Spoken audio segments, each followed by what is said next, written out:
One time. Brother Ian?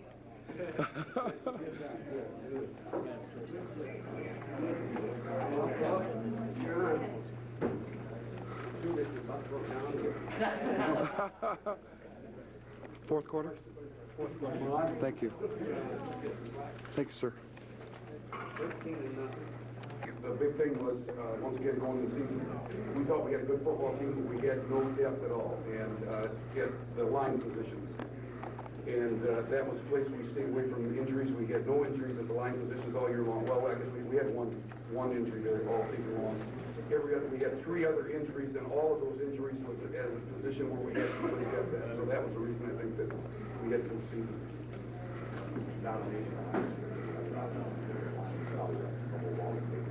That's been the key, I think, through the whole season. We just, our kids have been obviously are good, very good size, and they obviously do not move that slow for big kids. They're not big, slow kids.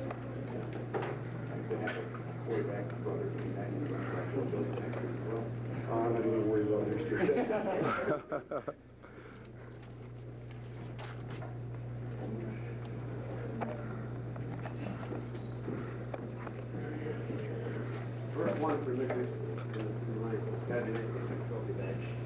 Well, like somebody said the other day, if we can win it, every time they write about a state championship, they're going to be talking about the 1985 football team, Catholic Central, no matter who else makes it or who doesn't make it. So, and the kids, you know, I'm sure it's atypical of Barry's team, and it's typical of my team too. When you get 11-1, 12-0, 13-0 type of season, you've got some pretty good kids, and not only good athletes, but they're pretty good kids, because you obviously, I don't think you win them lines. Coach, talk about the job Joe Joseph did today. The same type of thing he's done all year long. He's just running. The thing he's very changed his defenses for today, at least from what we've seen in scouting reports a little bit. We had to make some adjustments based on those things. We felt after, especially if they saw us last week, I'm sure they did, that they figured they had to stop the outside game. So defenses were set up for that. So Joe ended up running inside a little bit more than we had planned on him running, but once again, we obviously don't care where he runs at, and he is a good inside runner, along with being a good outside runner, because he's so darn strong. Coach, what was your plan for stopping St Ignace? Once again, the base of our whole situation all year long has been a good, solid defense, and not to screw up offensively, to make anybody have easy touchdowns, be able to go 30 or 40 yards. So that's been the way we predicated our offense all year long. And as far as St Ignace, we didn't change a thing. The good kicking game again, tried to make them go a long way, because we felt we've got, well, at least the best defense I've seen in a long time. And we wanted to take advantage of that defense. So that was basically our game plan, and it's not much different than what we've been doing with anybody else. Make them go a long way, don't screw up. Notice you were running over the left guard quite a bit. Any offensive line running to that side? Well, we just felt today, as far as the situation that had come up with St. Ignace, that's where we wanted to run. That was part of our game plan. Now, I don't know what the breakdown was as far as running to the right, to the left. As I look back, we certainly, I guess, ran more to the left. But that was part of the game plan too. And we have been somewhat of a right-handed team so far. Coach, must have been proud of your son too. I mean, the way you wrecking the team on the field. Well, it's a different situation. I'm not during the game. Everybody's talked about it all year long, but during the game in the practice, I never really think about it. At home, I don't ever think about it, but right now I'm thinking about it, and you're goddamn right. I'm very proud of both of them, because I can take time out and think of both of them right now. And they both played a super football game, and I think that's one of the neat things about being a teacher and a coach. You get 2 hours extra with your kids if they can play a sport that you're coaching. You get 2 hours extra with them that other parents don't ever get with their kids. And when they're 30 years old and gone, you wish you had that time back, and I'm glad I had it. Well, I named them the bread, and Joe Joseph the butter, and they certainly did what they had to do. I guess you're proud of that. Yes, sir. Very.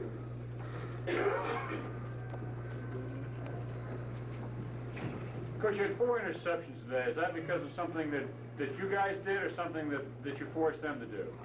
Well, I think we got some pressure on their quarterback, and in certain situations, and the kid's been a good passer, and, you know, and the trick is, that's the best way to get, obviously, a quarterback that's a good passer, is don't let him sit back there and throw. I think we had him under some pressure, and he threw him up, and a couple of them, the kids, to me, looked wide open when he was throwing the out pattern or whatever they were throwing down that sideline.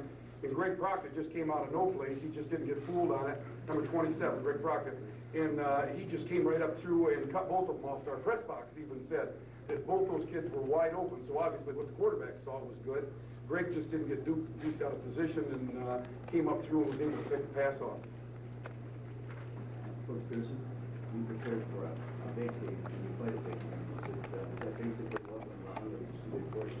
Well, I'm sure, you know, they played well and everything. And I felt that if we were to keep the ball on the ground and play them tough that way, just keep hitting them defensively, it would take them a long time to score. But I felt that we'd probably be 14-0, 21-0, somewhere in that range. So I felt that I had to gamble, throw the ball, and you know, when you throw it, you're taking a chance, and it didn't work out real well. They played it well. I know I had Husky down the sideline. The kid was underneath. We had a nice interception. A heck of an interception. You know, I thought we could have had that one. But we made a lot of mistakes in there, and we can't substitute either, so it causes a lot of problems. And you know, you got to give them credit. They just kept coming after us, and Weston Barter threw some bad passes that, you know, you can't see over 6'4" as you can over a 5'10" guy. So you gotta see it from where he is in the pocket or what the situation is. You can't blame anything on him, and they just played good football. We were prepared to stop their option, and we didn't even do a good job of that. But you know, they're a fine football team, and you got to give them credit where credit is due. We came to play, and we knew we were underdogs, and you know, we enjoyed it. My kids are sad, but you know, they'll live through it. They played hard. You know, I thought the first half we didn't get 11 people to the football like we should have. Of course, Joseph, you know, he broke a few tackles and broke away on us, and they even had one, you know, they had one called back and stuff like that. We just didn't get to him, and by the way, he should be at St Ignace. I want you to know that. He's got relatives there. The trouble is, Barry, everybody's claiming he should have. Coach, would it be fair to say that St. Ignace was physically a little overmatched this game? Well, I would hope to say. No, really, we were. I can tell you, I told Nick McCabe there yesterday that I can run our weights down, and we're probably 5'9", 160. I know Coach can go way over that, but in any game, it's based on heart, and you know, I just felt that we couldn't run consistently in there and stay alive. You know, there's just no way you can do that. He's going to mess with us and everybody else. So, you know, we had to change up, and we threw the interceptions and gave them the ball in good field position. Plus, you know, we started on the 5-yard line down there 2 or 3 times, so it makes it tough. They did a fine job. Is it possible that playing in the Silverdome might have been a disadvantage when used to playing in such bad weather over the last few weeks? Equalize things? No, I guess you have to say the way we got here is the bad weather, because I guess nobody could overpower us that way. So, you know, we've been fighting for our lives all the way down here. So, you know, things have worked out well for us, and you know, we had a kid kick a field goal, we beat Traverse City, St. Francis, and we scored a couple of reverses. We ran on a 3-yard line against Grand Rapids, and you know, just pulling it out by the skin of our teeth. So, you know, we're happy to be here, and we would have liked to put on a little better show, but you know, I'm sure the kids are happy, and you know, they'll live through it. They'll live through it. We can't take anything away from Lansing Catholic, because you know, it's their day. Their day, and they should enjoy it. Barry, you alluded to this a minute ago, and you said you couldn't substitute much. You really are a lot closer to a Class D school than a C school, aren't you? We have 316 students, and I play 12 guys. I substitute with my left end. I play 12 people. And basically, we've gotten away with it all year, and it makes it tough.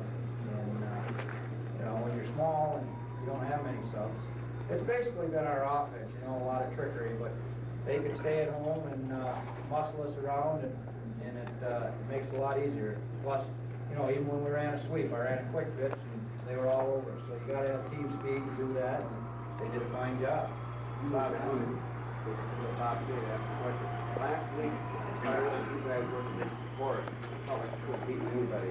Did you have that much intensity? Did you feel that much today, or did you think that last week was the big game of the season? Well, definitely last week was in the back of all our heads, especially us seniors, because we finally got a second crack. But when you go and beat the Tours and then you come into the Silver Dome, if you can't get up to the Silver Dome, you're never going to get up. It's like Coach is telling us all week long. We're just coming to play St Ignace, and the Silver Dome just had to be the place, and we didn't let it, overpower us or anything. We just came out and played hard football. Pretty good day for you all around. I think they need to end the touchdown. Touchdown catch a lot of things. He's been trying to get me to play tight end all year long, and our coaches, or for 4 years, our coaches have wanted us to play tight end, but we decided that since he got his interception today, he can play tackle again next year. Is that the first one for a touchdown this year? First one he's ever had. First one ever? Individual. You've got that? Yeah, right. He's great.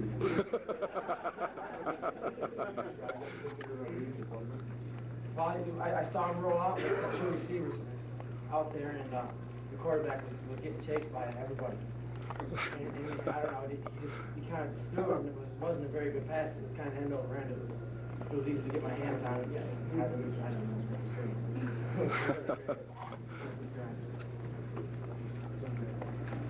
Was that you on the sideline chasing Matt down there at 51 yards?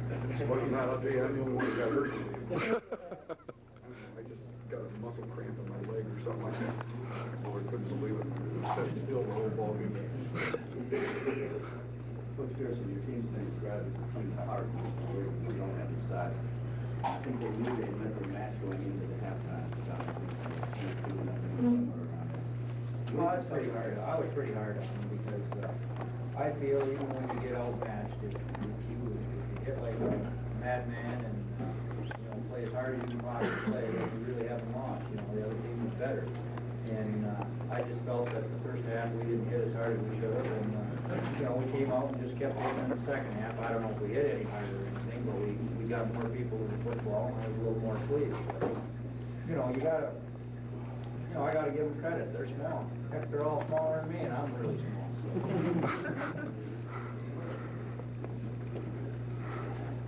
Maybe you're here next year, you're like, what? Never think about it. I lose 8 good seniors, and one of them couldn't play since the third game this year, and he was a good player. And I'm gonna have to find some people to go around with, and we just have a good time up there. We take what we get, and we just play hard.